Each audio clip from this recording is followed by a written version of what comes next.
प्रधानमंत्री नरेंद्र मोदी ताबड़तोड़ रैलियां आज कर रहे हैं। हरदोई के बाद उन्होंने उन्नाव में भी रैली की है और समाजवादी पार्टी पर जमकर हमला बोला है। पीएम मोदी ने कहा कि यूपी को बीजेपी ने अंधेर गर्दी से बाहर निकाला है। पीएम ने परिवारवाद को लेकर भी समाजवादी पार्टी पर हमला बोला।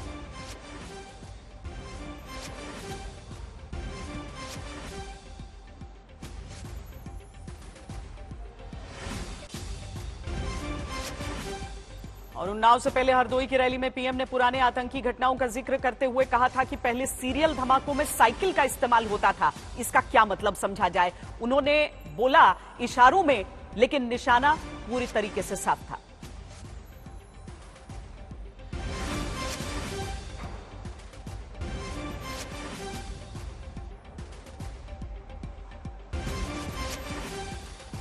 क्योंकि कुछ राजनीतिक दल ऐसे ही आतंकवादियों के प्रति मेहरबान रहे हैं।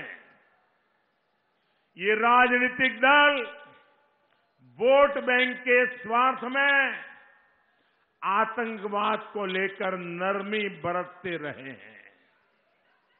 ये देश की सुरक्षा के लिए बहुत खतरे की बात है। इसलिए हर देशवासी को इसके बारे में जानना जरूर चाहिए। साइकिल पे बम रखे हुए थे और जहां लोग सब्जी वगैरह खरीदने के लिए आते हैं वहीं साइकिल पार्क करके चले गए थे और एक समय चारों तरफ ये साइकिलों पर रखे हुए बम धमाके फूटे। मैं हैरान हूं, ये साइकिल को उन्होंने क्यों पसंद किया। हमें ऐसे लोगों से, ऐसे राजनीतिक दलों से हमेशा सतर्क रहना है। समाजवादी पार्टी और कांग्रेस के नेताओं का रवैया और भी खतरनाक रहा है। ये लोग ओसामा जैसे आतंकवादी को जी कहकर बुलाते हैं। ये लोग बाटला हाउस एनकाउंटर में आतंकवादियों के सफाए पर आंसू बहाते हैं।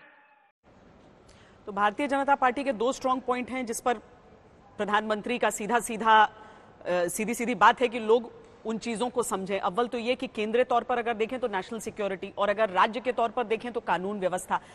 ये स्ट्रांग पॉइंट्स का जिक्र इसीलिए हो रहा है क्योंकि बहुत सारी ऐसे वीक पॉइंट्स हैं, वीक एरियाज हैं जिनके बारे में लोग ध्यान न दें या फिर अगर वो हैं तो उससे बीजेपी उबरे। अब कानपुर हम आपको लेकर चलते हैं जहां से शुभांकर हमारे साथ हैं। कानपुर एक ऐसा क्षेत्र है शुभांकर जहां से बिकरू कांड हुआ था और बिकरू कांड के बाद एक आवाज ये उठी थी कि क्या ब्राह्मण नाराज हो गए हैं बीजेपी से, वो जिन्होंने पिछले चुनावों में 82% की संख्या में उन्हें वोट दे दिया था। अब बहुत सारी चीजें ऐसी हो जाती है, लेकिन आप शहरी इलाके में भी खड़े हैं तो इस समय ये भी हम समझना चाहेंगे क्योंकि कानपुर में बहुत सारी ऐसी चीजें हैं जो छोटे छोटे तौर पर शुरू हुई, चाहे हम मेट्रो का काम देख लें या फिर ट्रैफिक डीकंजेशन, ट्रैफिक किसी तरीके से वहां सुचारू रहे जो कि एक बहुत बड़ी समस्या हो जाती है। गंगा जी की सफाई हो जाती है, टैनरीज का मुद्दा हो जाता है। लोग इन सभी मुद्दों को ले रहे हैं या फिर एक शहरी इलाका होने के नाते जो एक तरह से एक भावनात्मक भी कई सारी चीजें सामने आ जाती हैं वो भी आपको सुनाई दे रही हैं।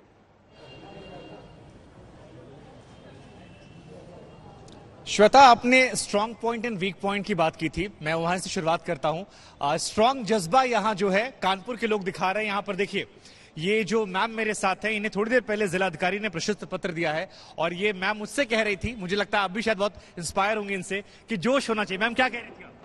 क्या कह रही थी? जोश होना चाहिए कैसे?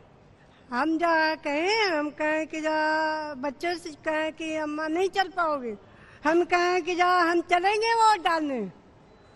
हम गाड़ी में बैठ गए, गाड़ी में बैठ के आए, एक्सीडेंट, मेरा हड्डी टूट गई थी, कुल्ला का ऑपरेशन हुआ है भैया।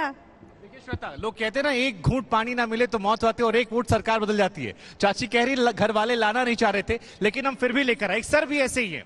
सर, आपकी स्थिति जो है वो सही नहीं थी, लेकिन क्या जज्बा था कि आप वोट देने आए, क्योंकि आप बहुत लोगों को इंस्पायर कर रहे हैं। जी, तो क्या मन में लेकर था जो वोट देने आप आए? हाँ, अपने जोश हमारे मन में था जी कि अपना सब वोट देना है, देश के हित में काम करवाना था।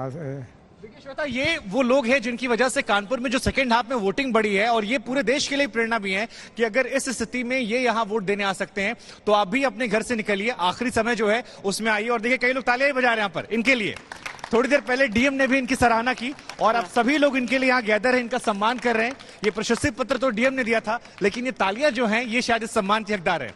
और बाकी रही बात मसलों की, तो जिन मसलों का जिक्र आपने किया, चाहे वो बिकरू कांड की बात की जाए या बाकी कई और मसले थे, कई मसले ऐसे रहे जो सुर्खियों में ज्यादा रहे, लेकिन जब आप ग्राउंड पे लोगों से बात करते हैं तो वही पुरानी धारणा कानपुर में कम से कम महसूस होती नजर आ रही है, वही पुराना मेल मिलाप जो है। और यहां पर भी अगर लोगों से आप बात करेंगे तो उनकी वही बातें ऑफ द रिकॉर्ड निकलकर सामने आ रही है। व्यक्तिगत लगाव है, जिस सीट पर हम फिलहाल मौजूद हैं, सतीश महाना को लेकर उनका एक जुड़ाव है जो बार बार अक्सर लोग जाहिर कर रहे हैं। हालांकि वोटिंग परसेंटेज जो है वो ज्यादा बढ़ रहा है और इस वजह से ये परसेंटेज का झुकाव किसकी तरफ है, ये पक्ष में है या विपक्ष में है, क्योंकि दावे दोनों तरफ से हैं। तो ये दिलचस्प है। लेकिन मुझे लगा श्वेता ये जो है ये बड़ा दिलचस्प है। देखिए ये थोड़ी देर पहले डीएम ने इनको दिया था और मैडम को हमने खास आपके लिए रोक रखा था क्योंकि ये आपकी प्रशंसक भी हैं, इन्होंने काम आपको देखते भी हैं और मुझे लगा कि इससे पूरे देश को हम इंस्पायर कर सकते हैं।